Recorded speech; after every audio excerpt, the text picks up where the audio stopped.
It's at this moment that I knew that Half-Life was a little different. I didn't play Half-Life growing up. I played games like Zelda, and we were a Nintendo family. I didn't mind it necessarily. The games are extremely friendly towards children. I mean, later on down the line, being on the internet, you happen to stumble across a lot of Valve assets. I just refer to them as Half-Life assets. And it sort of becomes this thing where you know something's from the Half-Life engine, but again, I don't think a lot of people have actually played the games. And when I did start playing the games, I did not like it. I mean, something about it just felt too old. I mean, the combat, I was getting stuck. Guns didn't feel great. I mean, I'd still credit it. Destiny has the best guns. But I did show that footage at the beginning of this video, and that is when I kind of figured out what it's all about. I mean, you just really got your first boost to your mobility. You have that jetpack thing that flies you forward, and I was sort of getting the feel for, I think it's bunny hopping, just crouch jumping and then kind of holding that momentum, which again, ahead of its time. But then you get this booster pack and it lets you use that momentum and fly forward. And I've played a lot of Apex and I know quite well how to tap strafe in that, but I kind of figured it out here in Half-Life. It's like the forward key is just being pressed repeatedly, and you can just shift your camera and it'll curve your angle, taking me around the curve of that rock right onto that ledge. I mean, that was when it was it for me. Half-Life has something that I don't think has been replicated necessarily, and there's a reason why it's used in so many games now. I will acknowledge this, I don't think that Apex was where it was at before, but Apex is built off of the Half-Life engine. Titanfall is built off of the Half-Life engine.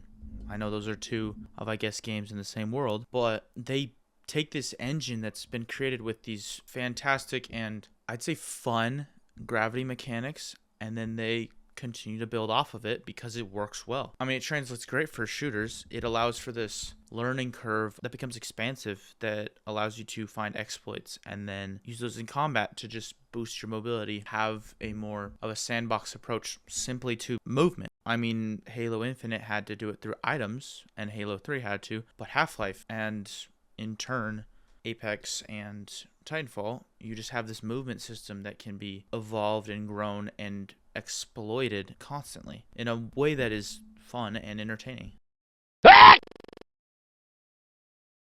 Greetings! Now I want to take a second and talk a little bit about the Half-Life sounds. First one being those screaming doctors. I found them to be infinitely annoying. I just could not stand them when I first played the game. I didn't really find it funny. I'd heard about it before. I referred to Half-Life just having the screaming doctors. But, I mean, I hucked what did I throw in there? I threw something in some guy's toilet in the game. And that's when I actually got a kick out of it, and I did find it quite endearing. I'm going to try not to rant about this one too much, but I really did not like, at first, the crowbar sound. I kind of noticed in a couple of YouTuber videos that I'd been watching that they throw this sound in. This was only after I'd played the game. I mean, during the game, I felt like I was hitting a lot of things for no reason. It's good to see you.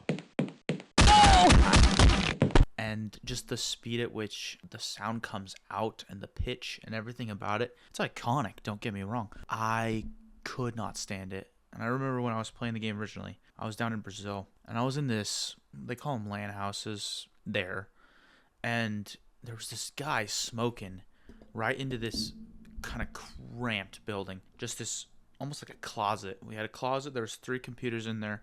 I was next to some guy all steroided up playing League of Legends, and then there was me, and I'm sitting there, and I'm like starting to get a little bit dizzy. Like the smoke, I think, was maybe affecting me a little bit. He was puffing in there. He was puffing right in our direction, and I just felt lightheaded, and then that noise just kept on banging. I remember that was when I did have to quit playing the game for a second. You're so Phantom Tax. I just wanna be your Sigma. Now I could talk about the Freeman, or I guess the G-Man, the guy from Skibidi Toilet. I don't personally know like anything about him. I think my understanding is that people don't know a ton about him. I saw him in the game, but I haven't played 2. I don't know if there's anything else special about him. I just know people call him G-Man. And then Freeman, he just looks like a lot of different people. I always think of the Act Man. But yeah, just something about him. I mean, you'd see the face online. I think a lot of, young kid or people animations. You just throw the Freeman in and people just recognize it. As well as the suit. I was actually looking into it, and people use it quite often in modeling, specifically for animations, and I think that that's pretty cool. Just an asset that gets reused in that sort of form or way. And then finally, the gravity gun.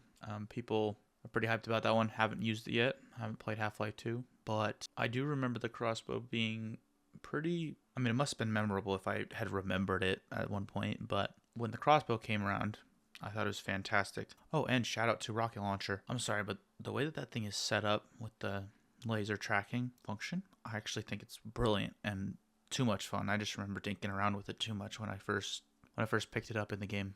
But yeah, that honestly is about it. I was just thinking about Half-Life, and I was playing it, and I did think that there's something about it that is a little bit different, and I think to some degree our generation or the generation before us has some maybe minor obsession with the entire engine itself, and I don't got a problem with it, but I just kind of wanted to make a video about it. Just sort of I'm continuing to develop a passion towards the engine itself, and I haven't really had that before. But yeah, feel free to like the video if you liked it, subscribe if you feel like it, and yeah, I'll see you guys later.